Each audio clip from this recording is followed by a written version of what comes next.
রাধে রাধে বন্ধুরা, আজ আমি তোমাদের সাথে শেয়ার করতে এসেছি কাঁকরোল আলু দিয়ে তৈরি একটি অসাধারণ নিরামিষ রেসিপি। এই পদটি একদিকে যেমন স্বাস্থ্যকর তেমনি স্বাদে অতুলনীয়। নিরামিষ দিনে বা যে কোনো পুজো পার্বণে এই পদটি খুব সহজে বানিয়ে নিতে পারো। তাহলে চলো রেসিপিটি শুরু করা যাক। এখানে আমি 5টি কাঁকরোল নিয়েছি আর একটি আলু ব্যবহার করব। দেখো, আমি কাঁকরোল ও আলুগুলোকে এইভাবে লম্বা করে কেটে নিয়েছি। এই রান্নাটির জন্য তোমরাও কাঁকরোল আলুগুলোকে এভাবে লম্বা করে কেটে নেবে। তারপর আমি কাঁকরোল আলুগুলোকে পরিষ্কারভাবে জল দিয়ে ধুয়ে নিয়েছি। তো এখন আমি রান্নাটি শুরু করে দেব। তার জন্য একটি কড়াই বসিয়ে দিলাম। তারপর দিয়ে দিলাম অল্প পরিমাণ তেল। তেলটাকে গরম করে নিয়ে এখন আমি এখানে দিয়ে দেব 1 চামচ কালো জিরে।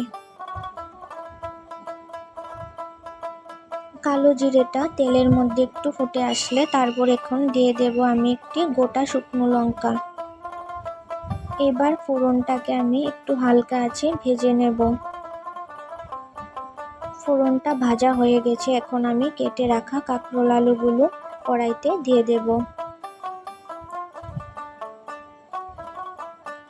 এখন আমি দিয়ে দেব সামান্য একটু নুন, সামান্য হলুদের গুঁড়ো।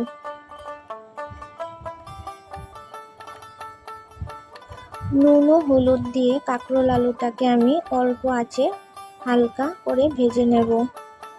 তোমরা ইচ্ছে করলে কাঁকরোল আলুটাকে আগে জল দিয়ে একটু সিদ্ধ করে নিতে পারো, কিন্তু সিদ্ধ করলে সবজিটা বেশি নরম হয়ে যায়, তাই খেতে ভালো লাগবে না, তাই আমি সেদ্ধ করিনি। তোমরা এভাবেই রান্নাটা করবে। তো দেখো, এখানে আমি 5 মিনিটের জন্য ঢাকা দিয়েছিলাম। ঢাকাটা 5 মিনিট পর সরিয়ে নিলাম। তো দেখো, কাঁকরোল আলুটা অনেকটা মজে এসেছে।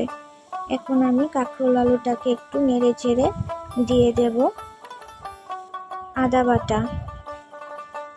এই রান্নাটায় বেশি কিছু উপকরণ লাগে না, অল্প উপকরণে রান্নাটা অসাধারণ হয়। দেখো, এখন আমি দিয়ে দিচ্ছি একটি কুচিয়ে রাখা টমেটো।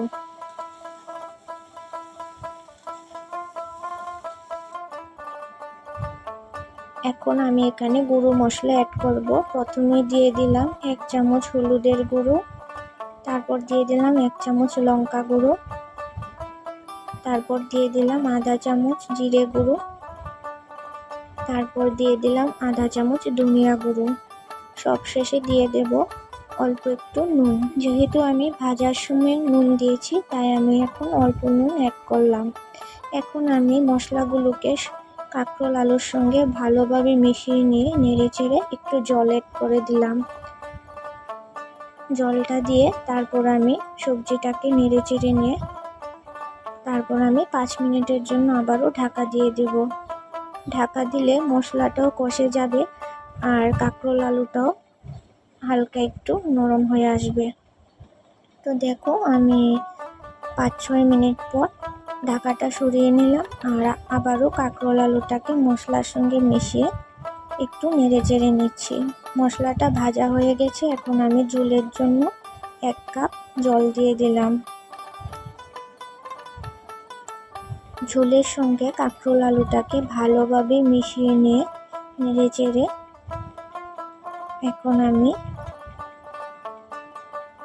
দিয়ে দেব 1 চামচ চিনি। চিনিটা দিলে কাঁকরোল আলুটা একটু নরম হয়ে যাবে, আর যেহেতু নিরামিষ রেসিপি তাই চিনি দিলে খেতে ভালো লাগবে, তাই এখানে আমি একটু চিনি দিয়ে দিলাম। তারপর দিয়ে দিলাম ঢাকা। দেখো, ঢাকাটা আমি 4-5 মিনিট পর সরিয়ে নিলাম আর কাঁকরোল আলুটাও সেদ্ধ হয়ে এসেছে, টমেটোটাও গলে গেল আর ঝোলটাও ফুটে গেছে। এখন রান্নাটা আমার কমপ্লিট। গরম মশলা দিয়ে আমি তরকারিটা নামিয়ে নেব। আমি এখানে 1 চিমটি গরম মশলা দিয়েছি, তোমরা বেশি গরম মশলা এখানে দেবে না, 1 চিমটি দেবে। তো আজকে রান্নাটা কমপ্লিট। এখন আমি একটি বাটিতে নামিয়ে নেব। তো দেখলে তো বন্ধুরা, কত সহজে তৈরি হয়ে গেল আমাদের এই সুস্বাদু কাঁকরোল আলুর নিরামিষ পদ। আশা করি তোমাদের এই রেসিপিটি ভালো লেগেছে। গরম ভাত, রুটি বা পরোটার সাথে এটা খেতে দারুণ লাগে। রেসিপিটি ভালো লাগলে একটি লাইক করে দিও, কমেন্ট করে জানাবে কেমন লাগলো এবং অবশ্যই তোমাদের বন্ধু পরিবারের সাথে শেয়ার করে দিও। আমার চ্যানেলে নতুন হলে সাবস্ক্রাইব করতে ভুলবে না এবং পাশে থাকা বেল আইকনটি ক্লিক করে দিও, যাতে আমার নতুন ভিডিওর আপডেট সবার আগে তোমাদের কাছে পৌঁছায়। সবাই ভালো থাকবে, ধন্যবাদ।